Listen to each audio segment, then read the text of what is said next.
Order! Order! You are an incorrigible delinquent at times. Behave yourself, man!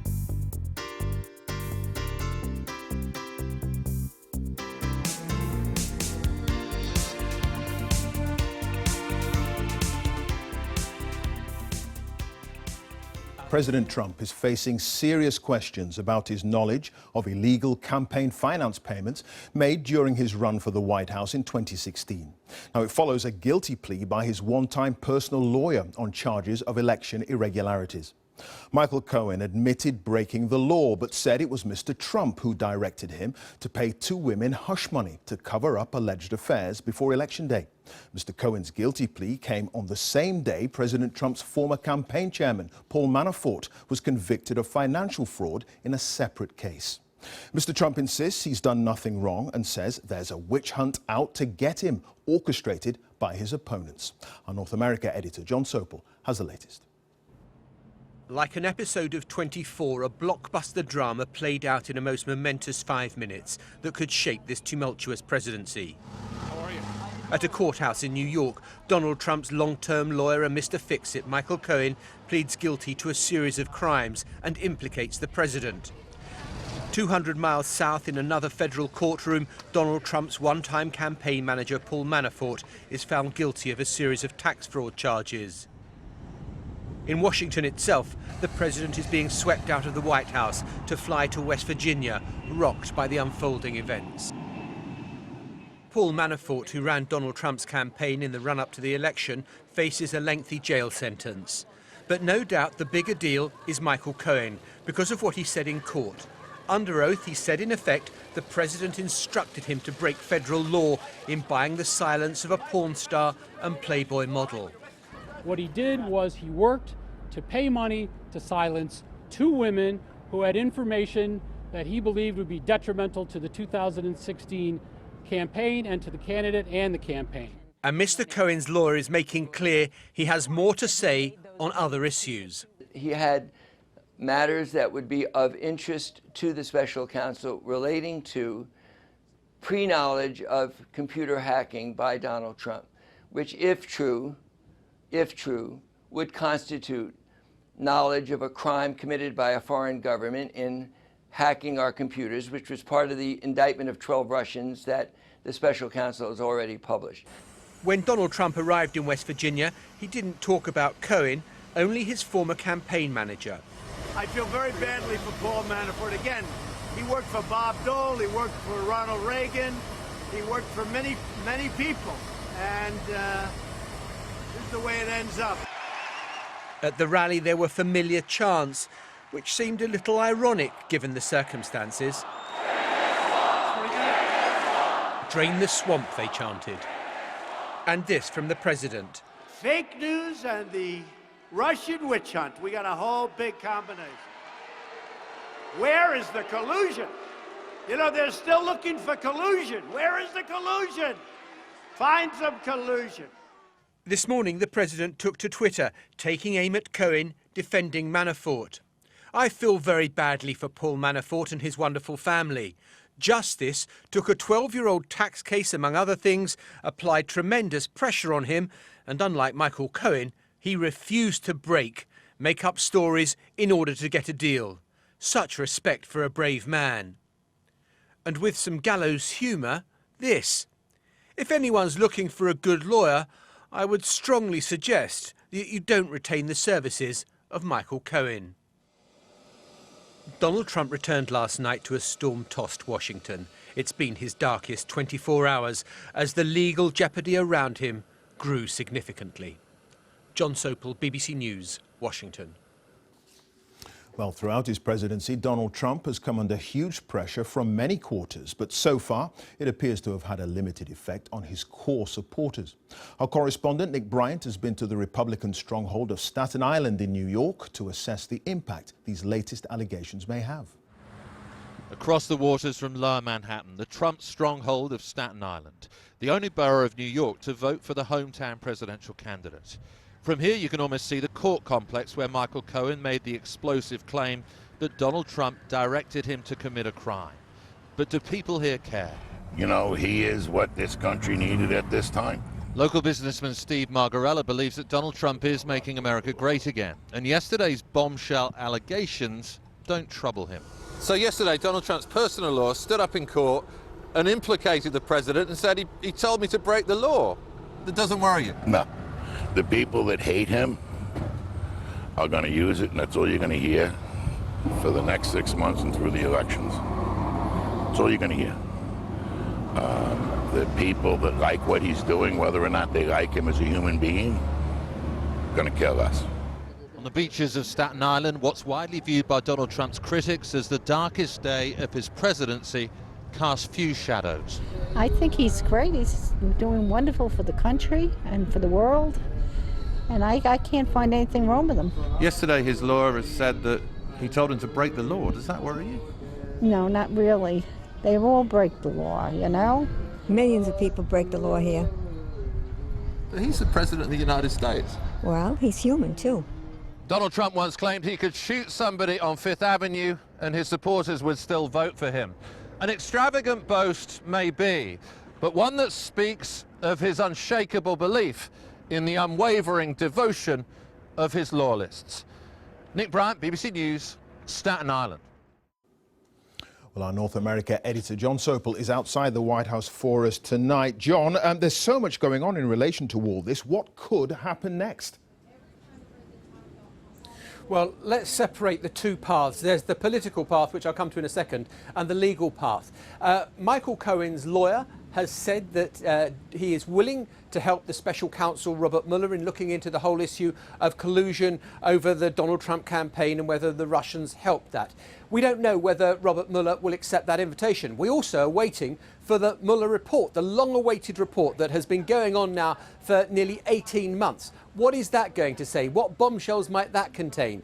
But ultimately, any decision over whether you're going to impeach the president, although it's about high crimes and misdemeanors to give it the technical term, it's really a political decision. You've got midterm elections in November, and the Democrats hope they're going to retake control of the House of Representatives. Now, if they do that, there's going to be a lot of pressure from grassroots supporters that what they ought to do is impeach the president. It's an opportunity, but it's also a risk. It could galvanise Republican support, and although you may be hoping that by doing that you're going to bring the president down, actually what it might do is reinforce his position and help him to win in 2020. These are the stakes at play right now. But would the president rather not be in this position that he finds himself after Michael Cohen's testimony yesterday? You bet. OK, John, thank you. John Sopel there live at the White House. So an embattled President Trump has lashed out again at the man who was once his personal fixer, accusing Michael Cohen of making up stories to get a deal. This after Cohen claimed in open court that he had been personally directed by the president to break campaign finance laws. Mr. Trump had nothing but praise for Paul Manafort, another key aide who was also convicted yesterday for financial crimes, declaring he had such respect for a brave man. But as the president's grim expression betrayed, it's been 24 hours of legal and political meltdown. I should warn, our report contains flash photography. President Trump stepped from Air Force One with his usual slow swagger. But the hard truth is he'd returned to Washington, D.C. implicated in a federal crime by his former right-hand man. This drama of his own making threatens to envelop him. Navigating the darkness, his convoy drove through the rain to the White House. The president entered his residence silently, his garrulous lawyer Rudy Giuliani trailing behind him. As it turns out, Trump has a real problem with lawyers who talk too much, especially now that Michael Cohen, the lawyer and fixer who once swore he'd even take a bullet for the boss, flipped to the feds in an historic flip to end all flips on Tuesday. The 51-year-old Trump confidant pleaded guilty to a number of financial crimes, including two, he told the court, candidate Trump directed him to carry out. There it was in black and white, emblazoned with United States versus Michael Cohen. The plea deal explained the prosecutors will accept a guilty plea from Michael Cohen on counts 1 through 8. Here's how they break it down. Counts 1 through 5 charge the defendant with evasion of personal tax, 6 with making false statements to a financial institution. But it is counts 7 and 8 that catapult the Cohen prosecution into bombshell territory, counts of campaign finance violations. They relate to payments to 2 women, Stormy Daniels and Karen McDougal, both of whom allege they had affairs with Donald Trump, which he denies. Both were paid off in what the prosecution considered an illegal campaign payment. Karen McDougal's story was bought up by the National Enquirer for $150,000 and never published.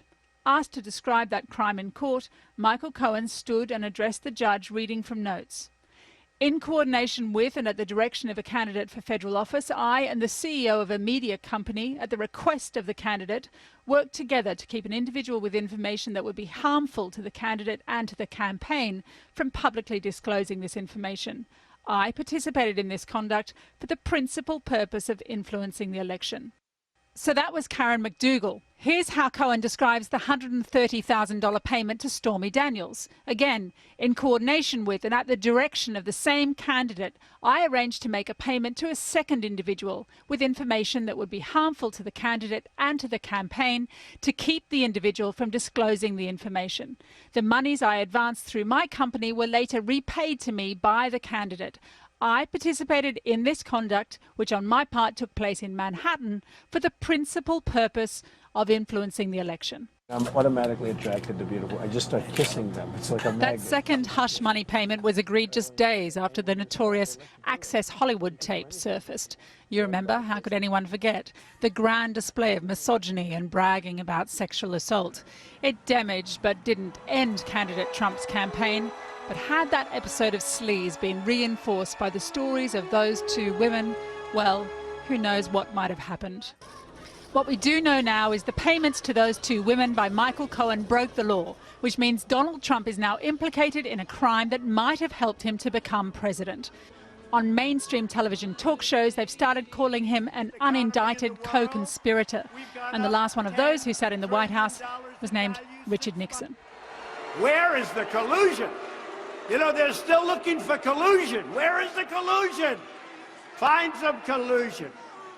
We want to find the collusion. On stage in West Virginia last night, the president didn't mention Michael Cohen or indeed Paul Manafort, but he did sling mud, as is his way, at the Mueller inquiry, or witch hunt, as he prefers to call it.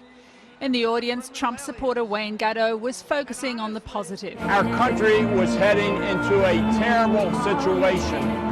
And this man, in my mind, has rescued America. He is a warrior and a hero. Asked about the Cohen court case, he said, "They're all pieces of the puzzle, and I think the puzzle is important, but I don't follow those issues. I follow what's happening in general, what's best for the country." Back in D.C., senior Democrats were circling to attack the president after one of his most damaging days in office. Donald Trump has behaved in ways that, once it becomes public, causes the American people to say, what's wrong here? This is the most corrupt presidential administration in living history. The president has consistently denied any wrongdoing. Still, you've got to wonder how he might today be reflecting on that impulse back in April that sent him to the cheap seats of Air Force One to shoot the breeze with reporters, even if it meant facing questions about payments to Stormy Daniels. Did you know about the $130,000 payment to Stormy Daniels? Then why did Michael Cohen make this if there was no truth or allegation? You have to ask Michael Cohen. It appears federal prosecutors did just that. How are you? Not only that, but they raided Cohen's apartments and offices, hoovering up electronic devices, paperwork and tapes. Lordy, there are tapes. There is no question the President of the United States committed a crime, not only because he knew and approved of the illegal payment to protect the news about the Stormy Daniels and the Karen McDougal affair, but he approved and signed the checks. The implications of the Cohen plea deal loom even larger after the conviction yesterday by a court in Virginia of Donald Trump's former campaign chairman, Paul Manafort. He faced 18 charges linked to financial crimes and was convicted on 8 counts. He now faces a potential maximum sentence of 80 years. That is, if the president doesn't pardon him. Yeah, it's too bad. I feel badly for both. I must tell you that Paul Manafort's a good man. It doesn't involve me, but I still feel, you know, it's a very sad thing that happens. This has nothing to do with Russian collusion. This started as Russian collusion. This has absolutely nothing to do. This is a witch hunt, and it's a disgrace. Opponents of the president last night made it clear who they thought was the disgrace, lighting up the entrance to Trump International with the words guilty and criminal, and in case you missed it, felons welcome here. His criminal associates bringing a whole world of trouble right to the president's doorstep. And within the last half hour, the US network Fox News has released some clips from an interview they've done with President Trump. They asked him about Michael Cohen's admission of alleged hush money payments. And they weren't taken out of campaign finance. That's a big thing. That's a much bigger thing. Did they come out of the campaign? They didn't come out of the campaign. They came from me, and I tweeted about it. You know, I don't know if you know, but I tweeted about the payments. But they didn't come out of campaign. In fact, my first question when I heard about it was, did they come out of the campaign? Because that could be a little dicey. Well, a short time ago, I spoke to Corey Lewandowski, who was a campaign manager for Donald Trump's 2016 election bid. I asked him how bad a day it had been for the president. Look, I think it was a day where the Mueller investigators, who are supposed to be looking at the collusion or potential collusion between the Trump campaign and the Russians, proved beyond a reasonable doubt there was no collusion, because what Paul Manafort was found guilty of yesterday were crimes that he committed 10 to 12 years prior to joining the Trump campaign. That's a very important thing. On the other side, Michael Cohen, yes, let's get to him, is an individual who's now pled guilty to 8 charges, 6 of which have absolutely nothing to do with Donald Trump, the Trump organization, or the Trump campaign. That includes failing to disclose proper taxes. Financial crimes. Financial crimes. Absolutely. The 2 things that Michael Cohen said that we have no evidence to prove is that he was directed by then Mr. Trump to make payments. Now, that's a very different story than Michael Cohen has said for the last 9 months. So which Michael Cohen are we going to believe? The Michael Cohen for 9 months who said that he was never directed to, or the Michael Cohen who's now facing prison who's changed his tune? Michael Cohen yesterday was under oath. Are you suggesting that he perjured himself when he said that he was directed by President Trump to make those payments? Even the prosecution case is that those payments were made in coordination with. They didn't go as far as Michael Cohen did, granted, but they did say that these payments were made in coordination with the candidate. Well, the prosecutor also said in there that Michael has a history and a pattern of lying over a long period of time. And we've seen that now, whether it's on his taxes, whether it's through bank fraud, or now through this assertion that he was told by Donald Trump to make a payment. We have no evidence of that whatsoever. We have Michael's own words, who originally he said, I was not directed to do this. I paid this out of my own pocket. He went and took a bank loan out to do that, is what he has said. But in court, he was very clear. He couldn't have been clearer. Well, you have to prove the case, though, right? You have to prove that you were told to do that, and there is no evidence of that whatsoever. And so, look, Michael is a serial liar. Either he was lying then, or he's lying in court. So why was he working for Donald Trump? Look, it's a great question. Let me tell you this. What terrible taste in employees he had. As the former campaign manager, I kept as far away from Michael Cohen as possible. I kept Michael Cohen as far away from the campaign as possible, because I knew Michael is a person who couldn't be trusted, who was a rogue employee, who was out doing things on his own. And those things that Michael did on his own have come back to haunt Michael, and he's now pled guilty to those things, but they had nothing to do with the campaign. So the president has bad judgment when it comes to hiring people. I mean, certainly it turns out he was surrounded by quite a few criminals. Well, look, I think as it relates to Michael Cohen, he was a self-described fixer. So that's what he claimed to be. But not only Michael, I mean, let's look at the list. Michael Cohen, Michael Flynn, George Papadopoulos, Rick Gates, now Paul Manafort. I mean, that's not a short list. These are key people. Look, we have to go through these people. George Papadopoulos literally had a 30-minute interaction with 20 other people in the room. That was his sum total of relationship with the candidate. So he was not a player in the organization. And what George Papadopoulos has been accused of and has pled guilty to is lying to the FBI. The same crime that Andrew McCabe, the deputy director of the FBI, has also been charged with, but has not been found guilty of. He's been accused by the IG of lying 3 separate times. So under your kind of description of this, Donald Trump is just an unlucky man who's surrounded by people who have trouble kind of sticking to the truth. No, look, and being open about what they're actually doing. The problem with Paul Manafort is that his crimes that he has now been accused and found guilty of transpired a dozen years prior to him coming to the Trump organization for that 5-month window. There's another trial here in D.C. next month, isn't there? And again, that trial is based on evidence of Paul not registering as a foreign agent from when he was working in the Ukraine in the early 2000s.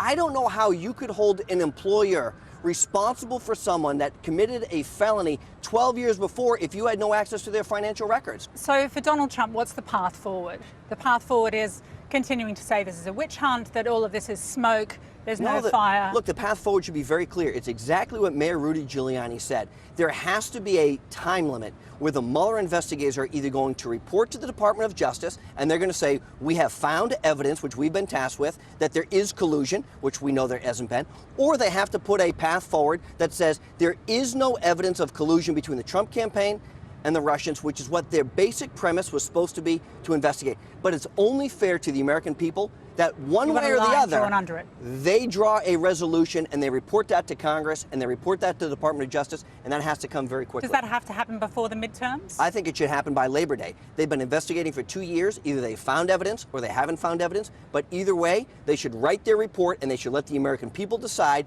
before the midterm elections if there was any collusion. How worried are you, as a political advisor to Trump previously, how damaging this might be, how it plays out coming up to the midterms? There is a risk that the House will flip to the Democrats. Of course is he more at risk now? Well, look, I think you have to decide what issues are most important to you when you go to the ballot box in November if you're a U.S. citizen. Do you care about U.S. military? Because if so, Donald Trump gave them a giant pay raise. Do you care about economic security? Because our economy is growing better than it has in a dozen years. Steve Bannon says this is a ballot on impeachment. Is he right? Look, this is a ballot that comes down to who do you want to lead the country going forward? Do you want Donald Trump as the President of the United States, or do you want potentially Nancy Pelosi? And that's what the people, when they go to the ballot, are voting for. They're deciding which direction do they want to bring the country. Do they want economic security, national security, and homeland security, or do they want to go back to the days of Speaker Pelosi? And we're going to find out what that answer is come November. Corey, thank you. My pleasure. So joining me now is Ron Hosko, a former FBI Assistant Director who worked under Robert Mueller when he was in charge of the Bureau. I've got to ask, Ron, the timing of this yesterday, the result in the Manafort case, obviously there was no control over that jury, but there must have been a moment at which the people who were working on the Mueller inquiry thought, wow, look at this, here we are, split screen, Paul Manafort in one court, Michael Cohen in another. It seems like it's more than coincidental. Some would say a double-barrel shotgun blast simultaneously. Mueller can't control when that jury comes back. They might have had some influence over when the New York case walked into the courtroom. So it could be that there was more behind the scenes, but certainly an impactful day for Mueller against the president. How significant do you think is it for Mueller and for his team, given the kind of barrage they've faced, talk about double-barrel shotguns, the barrage they've faced from President Trump, the constant calls of witch hunt, etc. How important is it for them to at least be able to demonstrate they're moving forward, they're getting convictions? I think it's important not just to quietly rebut the president's assertions of a witch hunt. Certainly Mueller is finding lots of witches in the witch hunt. But I think it's important for the American public, too, because there has been some polling recently where the public, has some discontent with the timing. They want to get to the end of this. And so Mueller has to be attentive to that. I don't think he's paying attention to all that the president is tweeting. He's aware of it. I don't know that he's responsive to it. He is grinding forward, doing his job. Mm. I mean, what do you think? The Manafort case wasn't an overwhelming success in the sense that there were 18 counts. Right. And he wasn't convicted on all of those counts. There was no finding in 10 of them. There was a mistrial on 10. He was not. And so not an overwhelming, shocking victory that I was expecting they would be back on Friday. It took a little bit longer and they lost some of the counts, or they didn't lose them, but they hung up on them. So now it's back to Mueller and his team to determine whether they go for a retrial on those 10. Wait to see what the results of their case here in Washington, D.C. That I would predict would be a victory for them. Mueller is going to grind forward. It's what he does. He is not attentive to the noise. He's focused on the mission always. Always working with a sense of urgency. I'm sure he's doing that here. And Rudy Giuliani has been saying today, these are the death throes of the Mueller inquiry. If this is the best they can do, you know, these cheap shots on campaign finance violations, then it means it's nearly done. Is that wishful thinking from the White House? It is very wishful thinking. Giuliani has failed to predict accurately in the past when he's thrown out these false deadlines that Mueller is not responsive to. Mueller understands what work he has left. He understands far better than us the scope of it and what of this iceberg is still underwater. There is much of that is unseen to us.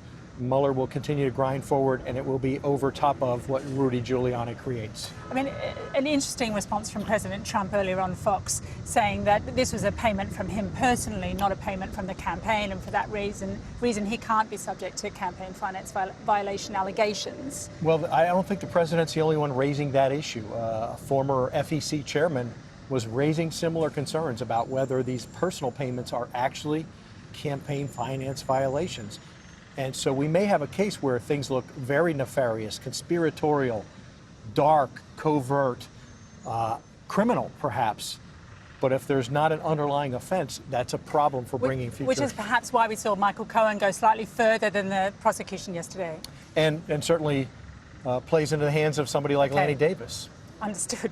Many thanks for that. Pleasure. Now, President Trump's supporters, of course, are rallying behind him and calling on Republicans to get with the program to avoid a crashing defeat in November's midterms. But with all the talk of impeachment in the air, what are the realistic prospects? Let's go back now to Matt in London. Thanks, Carly. So after a tumultuous 24 hours, where could all this end? Richard Nixon's former counsel wasn't holding back today, declaring, "I think we've established today that we have a criminal president. It's historic." A sentiment echoed by leading Democrats who've compared the Trump White House to a criminal enterprise. But according to legal convention, a sitting president can't be indicted, but they can be impeached. The President of the United States. Consider this. Presidents cannot, in theory, be tried in criminal court while in office, but they can be tried in political court by the same lawmakers they address in the annual State of the Union speech. I am here tonight to deliver a message of unity and strength. Nice try, but he would become a defendant. They would become his jury, and Congress, their home, would become a court.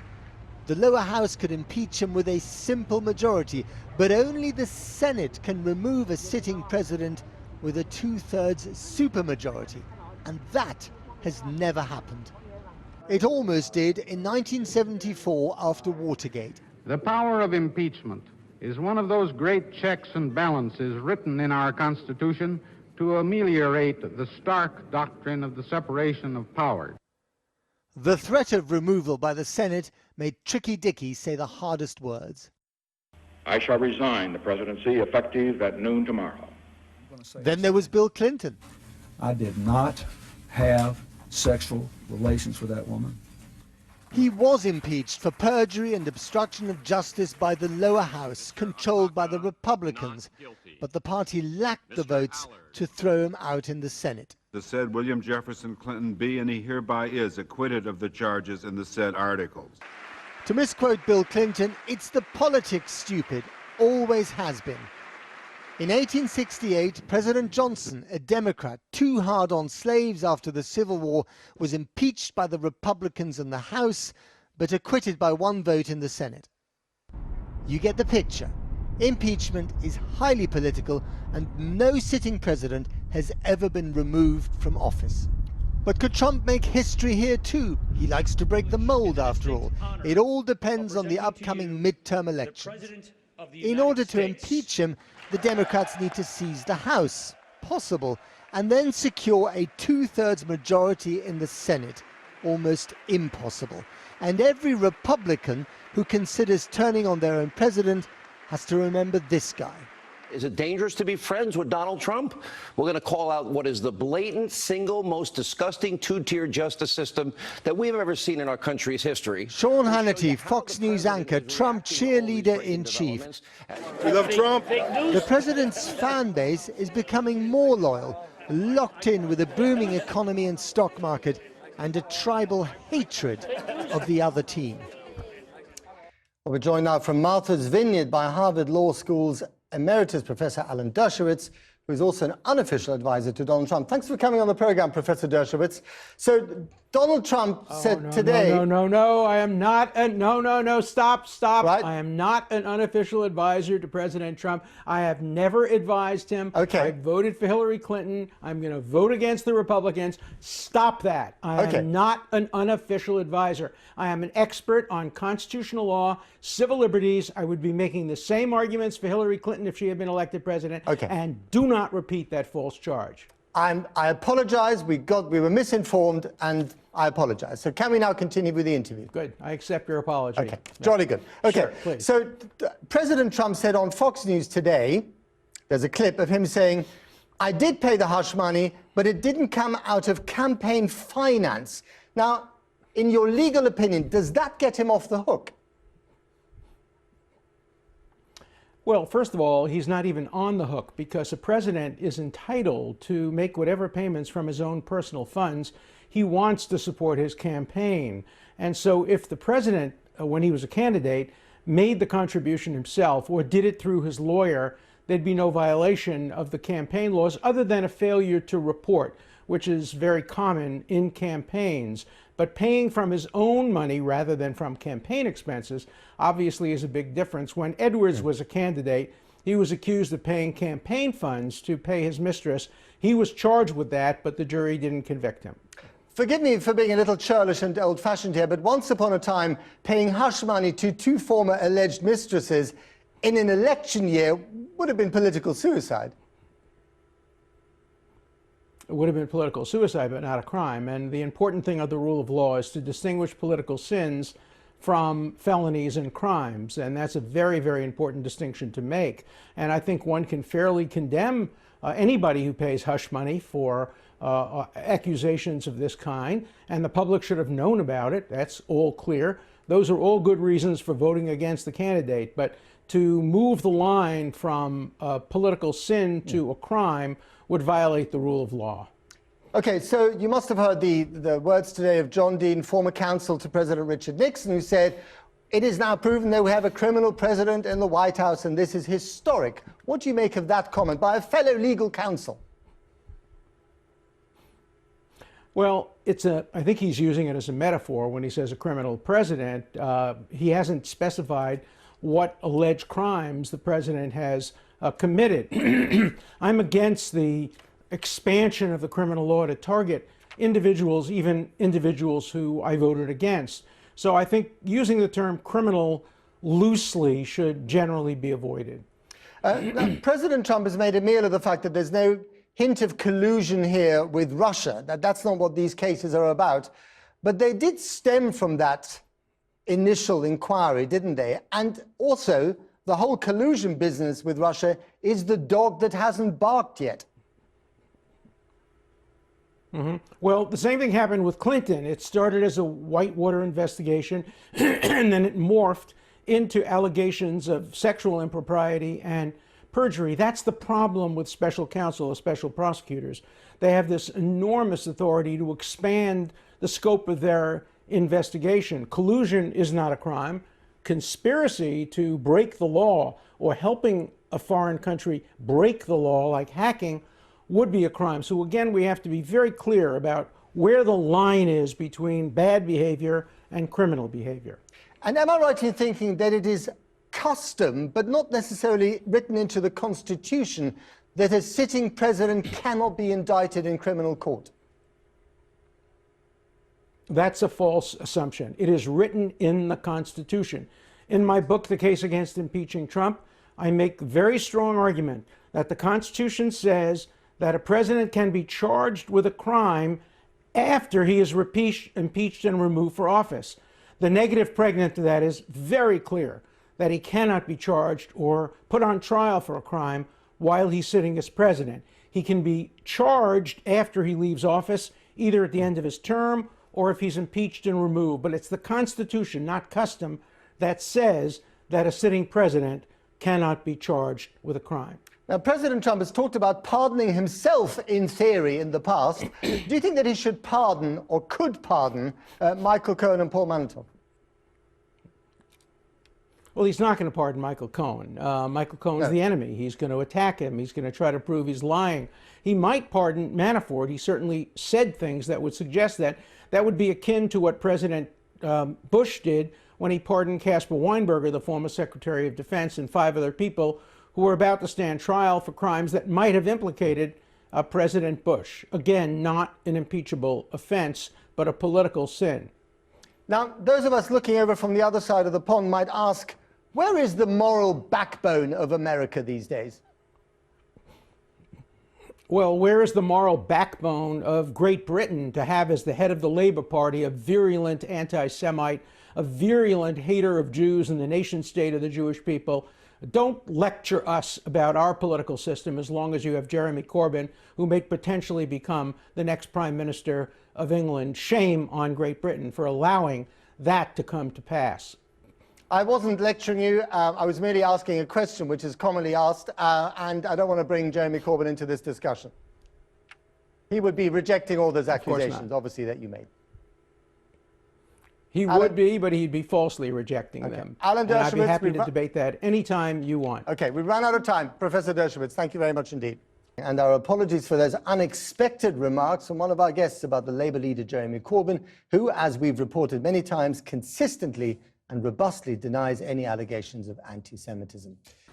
So welcome back to Washington. Now, earlier, Mr. Trump lashed out at the man who was once his own personal fixer, accusing Michael Cohen of making up stories to get a deal. Well, with me now is Michael Cohen's lawyer, Lenny Davis. Lenny Davis, why did your client change his tune and start speaking out against Donald Trump? Well, it took a while for him to recognize the danger that Donald Trump represented to the country once he became president. When he finally called me, he did so only after he made up his mind to turn the page or reset button, whatever the metaphor is, and start telling the truth about Donald Trump. And that's why when he first spoke to me, he had to convince me that he had changed. He'd done a lot of activity for Mr. Trump over the years that he wasn't proud of, and now he decided he was going to tell the truth. So you're prepared for the kind of criticism that we're hearing from Corey Lewandowski, for example? Corey Lewandowski. Well, Corey Lewandowski, who has been speaking to us and saying, look, this man has changed his story so many times, we can't believe anything he says. Rudy Giuliani saying similar things. Donald Trump saying anyone who was thinking about Michael Cohen as a lawyer should get a new lawyer. So forgive me that anything Corey Lewandowski says I do not take seriously and don't dignify by responding to.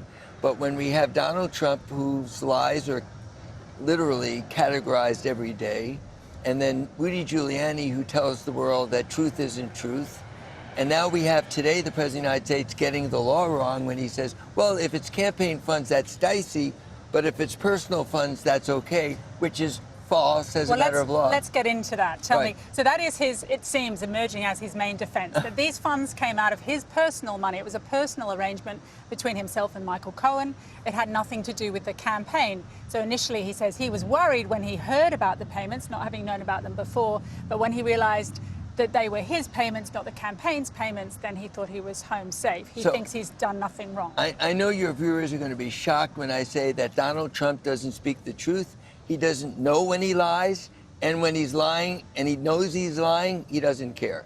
He's speaking falsely about the law. The law makes no distinction between campaign funds made for the purposes of affecting election or personal funds.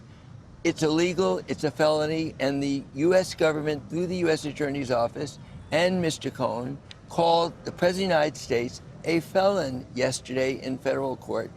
My client, Mr. Cohen, said it under oath. Mr. Trump refuses to be put under oath. The question is, why? Maybe he's afraid of lying under oath, except Rudy Giuliani says there's no such thing as truth. So explain to me then, it does seem to be an air gap between what your client said in court yesterday and what the prosecution case is, in the sense that your client said, I was directed by Donald Trump to make these payments, whereas the prosecution case is that there was a coordination between the candidate and Michael Cohen. The words were actually in one sentence. Excuse me for correcting you. No, please do. It was coordination and direction. The words were in the same sentence, and the prosecutors had to agree to those words before Michael Cohen, under oath, said them to the judge. So this is a collaborative document, and coordination and direction really doesn't matter. It's that Donald Trump knew approved and directed the payment of an illegal contribution for what purpose? To keep somebody quiet who was a woman that he didn't want to have an adverse effect on his election chances. That's called a felony. So what happens to your client now? Is he talking to Robert Mueller? Is he going to talk to Robert Mueller? Would that potentially benefit him in terms of length of sentence? Presumably it would. As of now, it won't benefit him at all. He's accepted the sentence guidelines as what will happen to him. There's a range of years that he will have to serve. Whether he will or won't talk to Mr. Mueller, I can't answer your question directly, but you can infer when I say that he will be ready to tell the truth about Donald Trump and what he knows to anyone who asks him. So that would include Mr. Mueller, a congressional committee, any prosecutor. I mean, you paint his motivations as very virtuous, but presumably he also doesn't want to spend a very long time in prison. That's part of the reason why he's cooperated, isn't it? Well, I agree with you. He doesn't want to spend, he has a wife and 2 children, and they're devastated, and he's gone through a very difficult time. But he made the decision to plead guilty, resisting, of course, but asked for no bargain. And now that he is committed to telling the truth, he has nothing to look forward to other than going to prison. Okay. Lenny Davis, thank you very much for joining us. Much appreciated. Now, earlier I spoke to Tom Dupre, who's a former Deputy Assistant Attorney General. I asked him how implicated the president could be in some kind of criminal activity, given what we've heard from Michael Cohen and indeed his lawyer. Well, there's no way you can spin what happened yesterday as anything other than a bad day legally for the President of the United States. At the same time, I would look at things in context. For one thing, the fact that Michael Cohen pleaded guilty and in so doing implicated the President in a potential violation of federal campaign law doesn't automatically mean that the President is guilty. If the President someday were forced to defend himself in a court of law, he would be able to make defenses, both as to whether he did what Cohen said he did and if he did, whether or not it was in fact a violation of federal law. I think from the president's perspective, the potential significance of what happened yesterday is, will it change opinion in the United States Congress and among the American people? Because at the end of the day, the ultimate audience for the president is the Congress, which holds the impeachment power. And if the people in Congress, the Republicans in Congress, stand with the president and don't view what has been happening as grounds for impeachment, then the president is going to be safe until the end of his time in office. I mean, in terms of what we heard from Michael Cohen, he was very pointed yesterday in court. He said that he was acting under direct instructions virtually from President Trump. The prosecution team didn't seem to go that far. They said that there was an involvement, I think in cooperation with the candidate was the term that they used. Would any other person be facing the FBI or federal prosecutors knocking on their door today? Is Donald Trump being protected in this by virtue of being the president? That's a great question. My sense is that Bob Mueller may be treating the president a little differently because it is the Department of Justice policy, and Bob Mueller said he will abide by it, that he will not indict a sitting president. And so that could be one reason why President Trump was treated a little peripherally in the filings that we saw yesterday as opposed to being indicted himself. Of course, it's also possible that Bob Mueller doesn't think that the president's conduct would warrant indictment. What do you make of the Trumpian defense to this? Basically that turns out Michael Cohen wasn't a very good lawyer, can't be trusted. Well, I understand why the president is making the attacks he is. I think it's a little tough given that Michael Cohen was his fixer and his consigliere and his personal lawyer for so many years. And it's only now that the president is discovering that he was terrible all along. I think the key here is what information Cohen has to give to Bob Mueller. Has he already given it? And does he have more information beyond the payoffs to these women?